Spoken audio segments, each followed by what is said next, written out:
Is a Friday edition of the Bullpen with Adam the Bull. Hello, Northeast Ohio. There's a lot to get to today. We got the All-Star break coming up next week, and soon enough, training camp will be here. I mentioned on yesterday's podcast, we are 8 weeks to go till the regular season. It's now 1 day less because now it's Friday. So now, let's see, 7 times 50, 55 days till the regular season begins. 57 days till the Browns play their first game in Carolina against the Panthers. We've talked a lot this year and in the podcast and on the Ultimate Cleveland Sports Show about how many games DeShaun Watson will be suspended for. We've talked about that more than almost anything else for the past few months. But what we have not talked that much about, we've talked about it, but not as much, is what when DeShaun Watson gets in there, whether it's week 1, week 5, week 7, week 9, or week 1 in 2023. I hope that doesn't happen. What will this offense look like? I'm getting to that next, plus the Guardians with a nice win and a whole lot more on the Bullpen with Adam the Bull. Podcast is not for the faint of heart. And I do think it's time for the Browns to move on. It's not for those who ride the fence. He's proven nothing. But if you're looking for someone who tells it like it is about Cleveland sports, everybody does fandom their way. You've come to the right place. I don't think he's any good. It's time for the Bullpen with Adam the Bull. Bow, bow, bow, bow, bow. Bow, bow, bow, bow, bow. So, I want to start with DeShaun Watson. DeShaun Watson, we all know, has not played for a very long time. We have to go back to the end of what was a terrible 2020 season for DeShaun Watson's team. Not a terrible season for him personally. He put up prolific numbers. And especially considering the fact that that he had no talent whatsoever around him, it was remarkable how well he did. But a lot of people have diminished what he did because, well, he put up all these big numbers, but they lost. And that's true, right? That is true. If you look at the advanced stats on his 2020 season, he was magnificent across the board. You look at traditional stats on his 2020 season, he led the league in passing yards. He led the league in yards per attempt. He led the league in yards per catch. And he did that with no running game, a terrible offensive line, and no good wide receivers. And yet put up monster numbers, 33 touchdowns, a career high, 7 interceptions, a career low. He completed over 70% of his passes. He threw for over 300 yards. He had a quarterback rating of over 112. So why did they lose? Well, I mean, he's got to take a little bit of blame for that. There's no doubt. But the talent around him was about as poor as it could have possibly been. But ultimately, you're the quarterback. You got to win games. And that's exactly what he did in his 2 full seasons before that, 2018 and 2019. He won 21 of the 31 games he played those 2 years. He, again, completed a high percentage. In fact, since his rookie year, he played 6 games and completed just 62% of his passes. But since then, 68.3, 67.3, and 70.2. So he's averaged about close to 70% completion percentage over the last 3 years.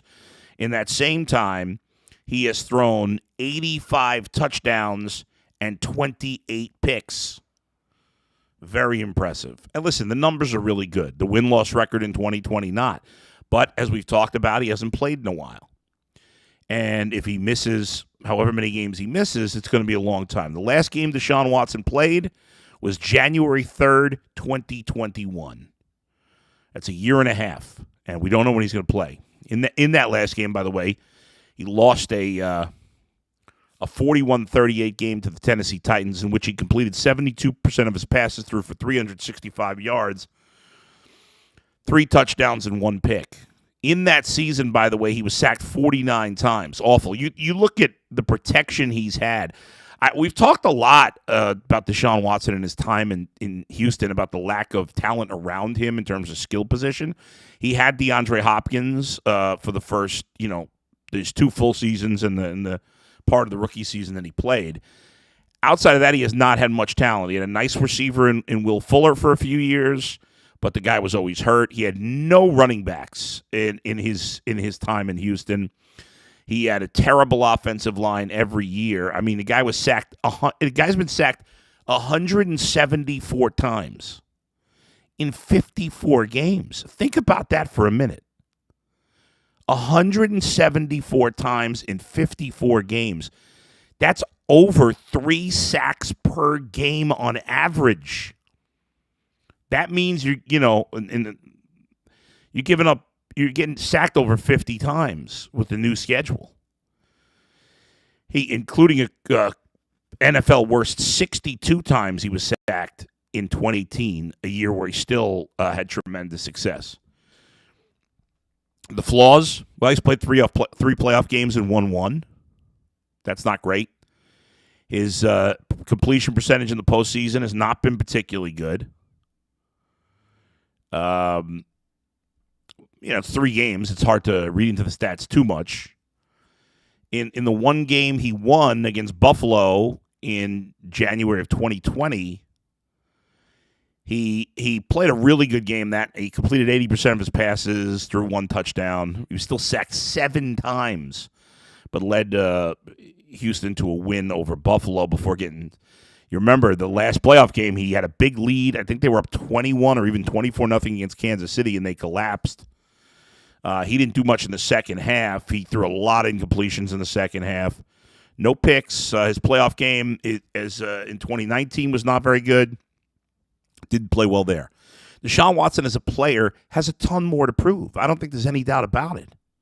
Deshaun Watson is an exceptional talent. Not good, exceptional. But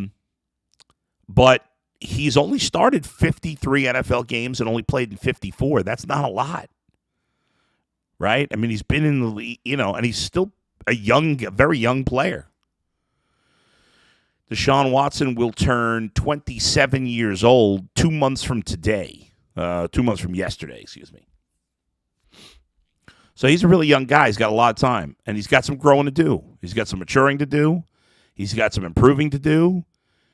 And he's got some learning to do in a lot of different areas. But when the Browns at some point get this guy back on the field, and they will, I know some of the doomsayers are like, wow, it's a disastrous trade if he doesn't play this year. I don't agree with that, and I don't think he's going to miss this whole season. Again, I don't know. I'm just speculating just like everybody else. But I don't think so. But whatever. Okay, so at some point he's going to be on the field, even if it is in 2023. What is Deshaun Watson actually bringing to the field when he is on it? I'm going to take a break, and I'm going to talk about that next. It's the Bullpen with Adam the Bull right here. All right, folks. I got to talk to you about BetOnline. BetOnline is awesome. And if you're not using it, I don't know what you're doing, frankly. BetOnline.net is your number one source for all your betting needs and sports info. And BetOnline.net remains the best spot for sports scores, podcasts, and news this season. Anything you need, any sport you want to deal with, baseball, obviously, football soon enough, college football, MMA, boxing, golf. Head to the website today or use your mobile device to learn more about the trends and action. Bet online, where the game starts. And I am back. So, before the break, I was talking about Deshaun Watson and what he will actually bring. Because there's been so much talk about off the field when he's going to play, but he is going to play. He will be the Browns starting quarterback at some point. When that happens, what is this offense actually going to look like? The Browns have been a run-first team. At times last year, when Baker was playing poorly, as he did for much of the 2021 season, it almost seemed like the Browns were even throwing it a little too much, especially the second half of the year. Some of that was they were behind a lot in games. You try to make a comeback, you got to throw the ball more. Jason Lloyd had a great statistic on the Ultimate Cleveland Sports Show. I don't remember the exact numbers, but basically like any team that averages, I think it was like a little over 10 yards per. I can't remember. The stats basically pointed to, I don't remember the exact numbers, but the stats pointed to a team that is a good passing team is much more likely to get to the playoffs and have success than a team that's a heavy run team. That's just the way it is. And the Browns, who have a great running game and will still utilize it, will still throw the ball with Deshaun Watson more than they run. If you don't like it, you better get, first of all, almost every team in the NFL throws the ball more than they run. I think there's like maybe Philly and Baltimore might have been the only two teams last year that ran the ball. The Browns were still like fifth or sixth, I believe, in percentage of plays that were running plays, and it was still less than 50%. And with Deshaun Watson, you would think they would throw the ball even more. Now, you would think that with Deshaun Watson and the immense talent around him on both sides of the ball, that the Browns could be in a position where they end up running the ball a lot more late because they have leads in their running clock and, wearing the other team out. And obviously you have the perfect guys to do that in Nick Chubb and Kareem Hunt, especially Nick Chubb, who, as we all know, gets better as the game goes on. He's the best fourth quarterback. He's the toughest, one of, if not the toughest back to tackle. He's number one in yards after first contact. He's just the perfect. He's a great back, but he's a perfect back to finish the game for you when you've got the lead late and you're trying to seal the deal. He's great. So first of all, you think about, we talked about this, Deshaun Watson in Houston, okay? In 2018, Deshaun Watson, the leading rusher on the Texans, was, I don't even remember, who was their leading rusher? It was Lamar Miller. 973 yards. Okay back, but not a special guy, just a guy. So under 1,000 yards there. In 2019, when he again led the Texans to the playoffs and the Texans won their first playoff game, the Texans' leading rusher that year was Carlos Hyde. Their second leading rusher was actually DeShaun Watson. Their third was Duke Johnson. All three were Browns or are now Browns. But again, Carlos Hyde, average back, nothing special. And then the year he played great, but the team didn't play well, 2020, the Texans' leading rusher was David Johnson, who was certainly past his prime by that point, at 691 yards, followed by Deshaun Watson, followed by, again, Duke Johnson. So he has never played with a special back. David Johnson was special early in his career. It looked like he was, but certainly was not by the time he got to the Texans at 29 years old. The best season, I think, was Carlos Hyde, who had just over 1,000 yards. But as we know, Carlos Hyde is just an average back. He has two special backs behind him. That is a massive upgrade for Deshaun Watson. Let's go to the offensive line. I talked about the sack numbers that he has taken. Over 3 sacks per game that he has played. Over 3. That's horrible. Horrible. You may remember before the 2019 season that the Texans gave up a boatload of picks to get Laramie Tunsil to play left tackle to protect Deshaun Watson, and he, improved their offensive line some. They weren't as bad in 19 and 20 as they had been in 18. Laramie Tunsil missed a couple of games both of those years, but not much, and it helped, but not much because the rest of the offensive line was still terrible. The Browns' offensive line should be a top 5 offensive line. And so you go from average running backs to great running backs. You go from a bad offensive line to a great offensive line. Huge upgrades. Now, wide receiver can't top what he had his first 3 years there. DeAndre Hopkins is way better than anybody the Browns have. When he had DeAndre Hopkins, he won a ton of games with a big-time receiver. In his last year, he didn't have anybody, and that's when they didn't win. Amari Cooper is a very good wide receiver. He is not DeAndre Hopkins. So overall, I'd say at wide receiver compared to his first 3 years, it's probably a slight downgrade. Compared to the last year, it's an upgrade. But not much of a downgrade, even for the first 3 years. But yeah, it's enough because Hopkins to Cooper is a big difference. At tight end, he never really, I can't think of a good tight end. Maybe I'm just not thinking of it. I don't recall him having a particularly good tight end in any of those years. Let's see. Their leading receiver at tight end was Jordan Akins with 403 yards in 2000. 2020. In 2019, his leading receiver at tight end was Jordan Akins with 418 yards. And in 2018, his leading receiver amongst tight ends was Ryan Griffin, 305 yards. So he's never had any good tight ends. And while I believe David Njoku got way overpaid and his production hasn't lived up to his draft status or the contract he just got, he's still better than any of those guys. At least he's average and maybe better with a good. I mean, think about it. Those guys did nothing, and that's playing with a great quarterback.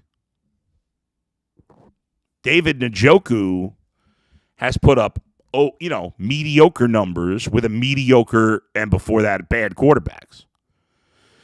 So David Njoku, I think overall the tight end group is slightly better for the Browns. So when you look at the overall offense that Deshaun Watson has around him, the only thing he had better was his first 3 years DeAndre Hopkins instead of Amari Cooper. That's definitely better. Everywhere else, the Browns are better. And in two very key places, offensive and running game, it is a massive upgrade. So we go back to what Deshaun Watson will look like in this offense. Will he have time to throw the ball? He will. Now, again, it's not going to happen all the time. Everybody gets sacked once in a while. Browns' offensive line wasn't quite as good last year as the year before. But if they stay relatively healthy, there's no weak spot on the offensive line. Both guards are excellent. Jack Conklin, if healthy, is excellent. It's a big question mark with the if healthy. At left tackle, they should be at least adequate. Jedrick Wills has got a lot to prove. He didn't have a good year last year, was hurt. At center, they seem very confident. I'll give the Browns the benefit of the doubt on this. Nick Harris hasn't played much, but they let J.C. Treader go. If they had any doubts about him, they probably wouldn't let Treader go. As big a year as this will be, and with Deshaun Watson as the new quarterback.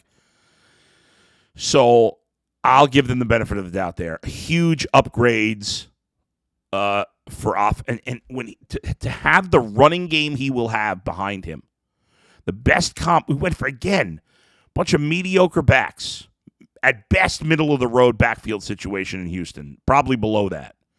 But at best, to arguably the best running back situation. From a terrible offensive line to a great offensive line. Without any downgrades anywhere else outside of, to be fair, the number one receiver compared to his first 3 years.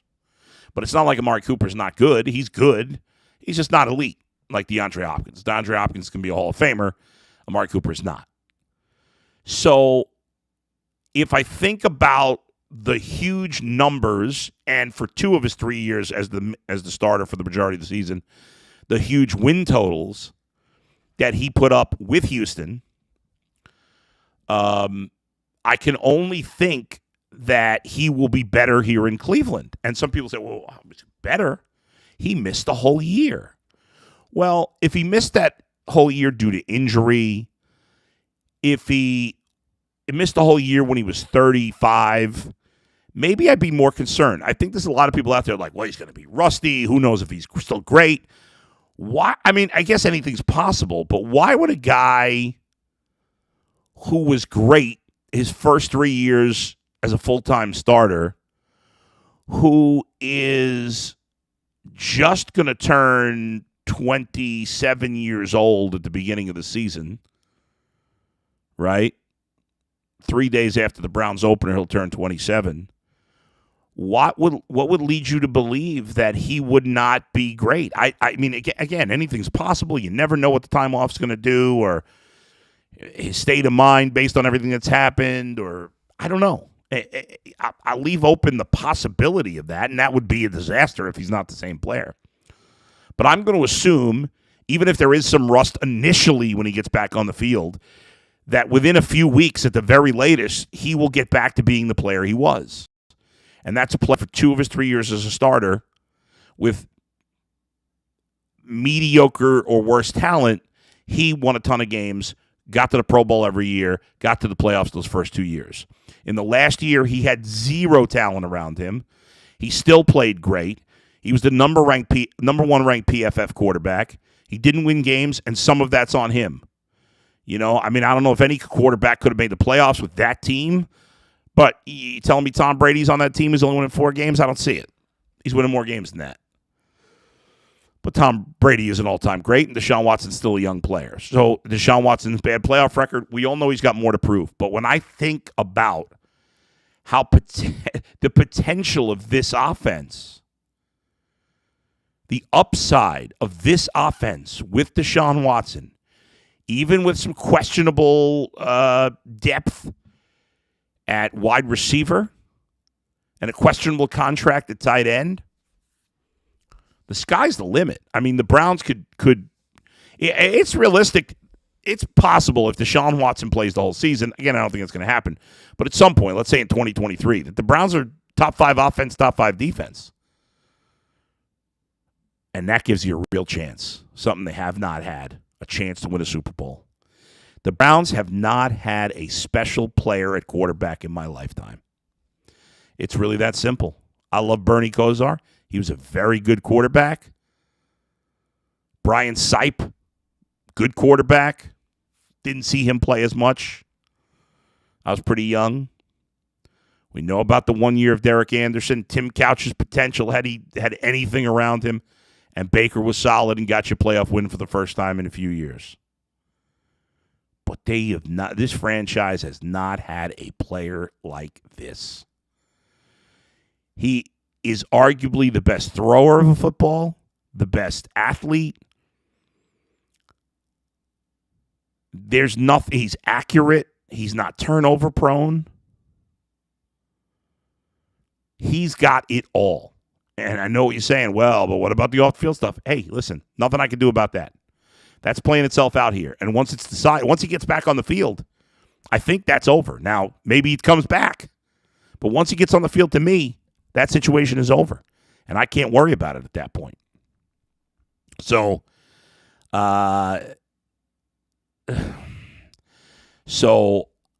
if I'm you, if you're listening right now and you're a Browns fan, which probably 99.9% of you are, man, I'd be pretty excited with the potential. Again, we don't know for sure when that's going to happen. But when it does, there is literally no, I say the Browns have a high ceiling. There is no ceiling for how good this offense could be.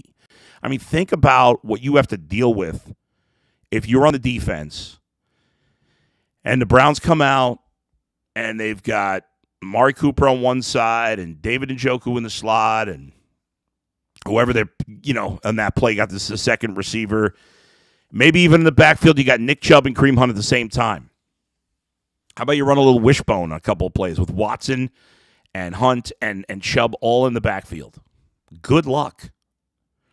You're talking about elite-level athletes, 3 elite-level athletes, 3 elite-level players, a great quarterback, and 2 great running backs. Nick Chubb voted 3rd by executives around the league at running back.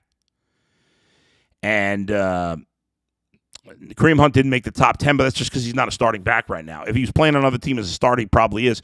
My man G. Bush said today he thinks the Ernest Johnson is a starter on a lot of teams. He may be right. At the very least, he's a quality number 2 on a lot of teams. And the Browns, if Kareem Hunt and Nick Chubb are healthy, he's going to get no PT at all. That's how deep, that's how talented they are. And they've gone from an average quarterback that won a solid amount of games the last 2 years, despite playing average football first half of 2020, very good football the second half of 2020, and terrible football for most of 2021. So overall, I would say the scope of those last 2 years, the Browns won a lot of games with average quarterback play overall. Now, you've upgraded potentially at wide receiver. It may not be fair. I mean, Amari, I think, Odell got some votes on the wide receiver list. Cooper didn't get any. But you still have a ton of talent. You've gotten better on defense, and now you bring in a superstar quarterback. There's reason to be excited. Now we wait and continue to wait and see when we're going to get an answer on Deshaun Watson. All right, got to take another break. Hope you've enjoyed the Deshaun Watson conversation. When we come back, I want to spend a few minutes on the Guardians getting a victory yesterday and a couple of other odds and ends to wrap things up next, right here. It's the Bullpen with Adam the Bull.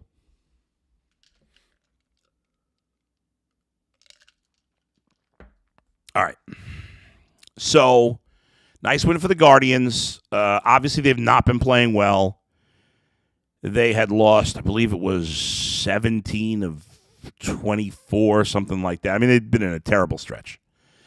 They fell under 500, losing that final game to the White Sox on Wednesday. But a nice win on Thursday after they'd gotten swept by Detroit in Detroit last week in a 4-game series. First of a 4-game set with the Tigers, and Tristan McKenzie was absolutely filthy. We had on our a good bet, bad bet on the Ultimate Cleveland Sports Show yesterday, which I went 3-0. We had the Guardians to win. I had that.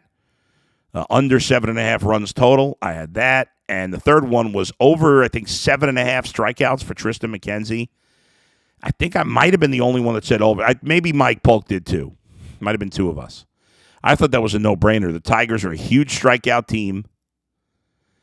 And Tristan McKenzie, for the most part, has been lights out. He had those couple of games a few weeks ago where he struggled. But his thing that's hurt him has been the home run ball. He keeps the ball in the park. He can be dominant.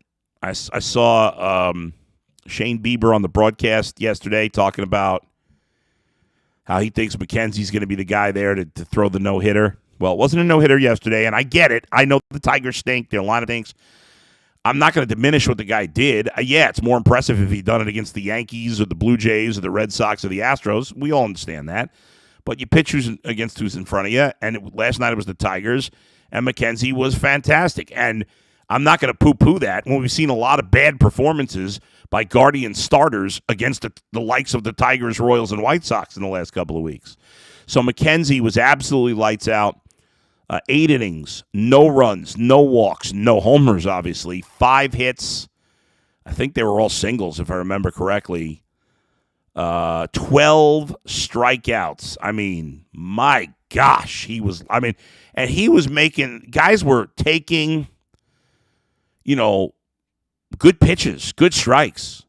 And guys were swinging it. That's when you know you're filthy. When the pitcher's throwing a ball like right down, not really right down the middle, but when you're throwing the ball over the plate and guys are looking for something else, they're confused, and then you're throwing the ball in the dirt and guys are swinging at it. So you got to love what McKenzie did tonight. Overall, on the season now, let's see, I think he's got 108 strikeouts in 109 innings and only 27 walks. Yeah, it's a 4-to-1 strikeout to walk ratio. That's really impressive. And yeah, again, he struggled against the Twins. We all know that. He had those 2 back-to-back terrible starts against the Twins in which he gave up 13 earned runs on 17 hits and 5 home runs, over 10 and a third, but he's bounced back last 2 starts, including against those Yankees, and that's another part of the reason, last 3 starts, including against the Yankees. And the Guardians have not won many games in July, but they've won 3 in a row that McKenzie has pitched. In July, he has gone 21 innings, allowed 9 hits, 6 walks. He did have a lot of walks against Kansas City that got him out of the game early. But that's 15 base runners. He allowed 15 base runners in 21 innings in his last 3 starts, Yankees, Royals, and Tigers. No home runs and 23 strikeouts. And the no home runs is the key. Those 2 starts, you look at the 2 starts he had against the Twins, he gave up 5 home runs in those games. And since then, no homers. And he's just been awesome. So hopefully they can keep it going. They're a 500 team now after getting the victory. 3 games to go before the break. 3.5 games out of first, staying ahead of the White Sox. And hopefully you go on a little run here, sweep the Tigers, and go to the All-Star break 3 games over and get your breather and come back next Friday. One other thing I wanted to hit on, and that's a couple TV shows. So in the last couple of weeks, I have finished watching Stranger Things Season 4. I have finished watching The Boys Season 3. I have finished watching The Umbrella Academy Season 3. And just yesterday, I finished watching with my son and my wife Ms. Marvel, the latest MCU TV show. And I got to say, they're all home runs. And I've mentioned this before. The golden age of TV continues. Wow, what a stretch of TV shows. Plus, I'm watching some other things. The Old Man on FX is really good with Jeff Bridges. There's another show that I'm not thinking of the name of. I'll mention it next time. I can't think of the name. It's on AMC, I believe. Really good show. I watched the first 2 episodes. I've been watching all this other stuff. But Ms. Marvel was a good follow-up to Moon Knight. They're both Marvel, but not connected to each other. Excellent. If you like Stranger Things, I thought bounced back. I thought it was the best seasons. I was starting to sour a little on Season 3. I thought Season 4 was great. Again, Umbrella Academy, if you don't watch that, a lot of this is superhero-y, right? The Boys is, which is not for kids. None of these are for kids. Well, Ms. Marvel's with kids, but the rest I wouldn't watch with kids. Umbrella Academy, maybe, but not. I probably wouldn't. The Boys is definitely not for kids. Neither is Stranger Things. I guess older kids for Stranger Things, it's just, are you worried about them getting scared? It's pretty scary stuff. But they're all home runs. They're all great. And I went back because a couple people mentioned that I should watch, Severance on Apple TV. So I'm 2.5 episodes in, and it's a weird show, but I am enjoying it. All right, make sure, please, that you follow me on Twitter. There you go. Adam the Bull on Twitter. I've updated my Twitter handle. I'm sure most of you have followed me already. Make sure you check out my website, adamthebull.com. Updates coming. You want to hire me to officiate your wedding or whatever? Go to the book the Bull tab. Just got hired tonight to do another cameo video, or last night to do another cameo video, which I'm going to do today. I love doing these things. They're so much fun. So check out my Cameo profile. Reasonably priced videos for any event. I'm happy to do it. I'm really enjoying doing them. So it's really a pleasure. And obviously, make sure you check out the Ultimate Cleveland Sports Show, streaming live weekdays on YouTube from 11 to 1. It's going to be a fun show today on Friday, and some big shows for the All-Star break next week. And also check out my buddy G. Bush, his podcast, the Locked On Browns podcast. That's it. Have a great weekend. I'll talk to you all on Monday right here in the Bullpen with Adam the Bull. See ya.